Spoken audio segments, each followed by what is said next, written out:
Good morning, everybody on YouTube. This is Rick Thomas from Obsolete Video Services.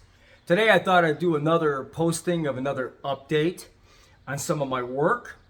Again, guys, Obsolete Video Services works with people who make donations. I cannot afford to buy equipment that people are trying to sell or people are trying to make me buy their tape collections. I mean, I don't got that kind of money, guys. I got people offering me up tape collections and archives, asking for insane amounts of money. I had like this one archive, they want like $5,000. Do I look like I have $5,000 to spend on tapes? Anyways, guys, I'm an individual person. I'm a one-man show. This is more of my hobby end of what I do. This has nothing to do with how I make a living. And as far as my living goes, I'm like I said, I'm making money just like you guys do. I'm not making no $1 million like everybody else. So this is just a hobby thing I do for everybody on my YouTube page. Like I said, donations are very important. If people want to contribute money towards my work, towards the cause, it helps. There's equipment I do need to buy. There's equipment I need to get for collections I am working on. I just don't have the money to do that right now. So I know everybody out there is probably watching and they want to see more and more stuff. I'm working on the Cartridge Vision. I'm working on the Ampex. These are machines I currently have and can restore, but there's other machines that have to be bought for other very obscure tapes that I do not have.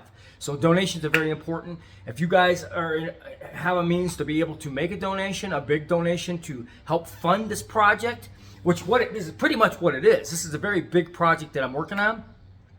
Everything that I get from you guys goes into this project to bring these videos to light so you guys can see this kind of stuff.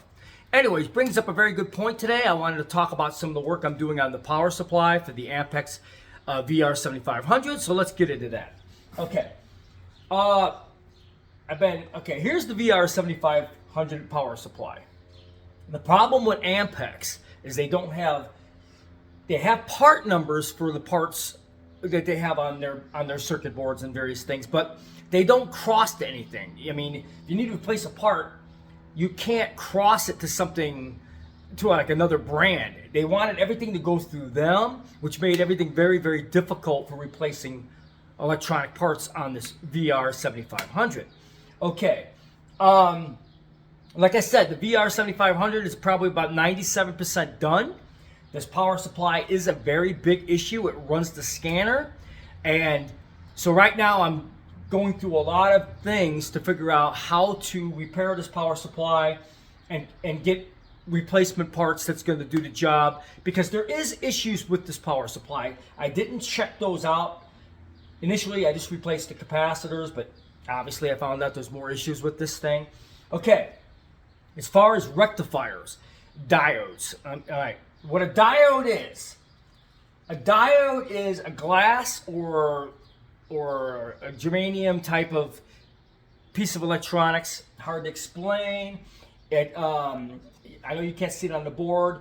You have current that goes through one direction and doesn't go through the opposite direction. It only goes in one way. So if you got current going through one direction, that's how it's supposed to work. That's what a diode does. It's like a rectifier. Okay. I replaced 4 of these diodes on this board. I was able to get lucky enough on this other board where they were replaced and there was an actual number on the diodes, so I was able to order the correct ones for this board and swap those all out. I was lucky to be able to do that. And I was lucky to be able to buy the 4 major rectifiers that go right here, because they were also stamped with a number that I was able to cross-reference with an RCA part number. So I was able to find those rectifiers as well. The biggest problem with this is, if a diode takes current going through one direction only, if the current goes through both directions, you got a bad diode, okay? Or a shorted diode. The diode only has current going through one direction. So when you test it with a multimeter, you test both sides of the diode, okay? If you're getting current coming through both ways, that diode's bad.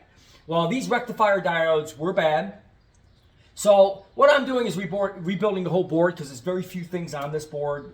I figured all fresh and new components, might as well do it the right way instead of half-assed. It's the way I'm doing it. So I replaced all the resistors. I'm doing all the diodes. I got the rectifier diodes. They'll be here in a couple days. And we'll be able to pop this back in. And I think we'll be pretty close to having that scanner powering, to be able to power that scanner up.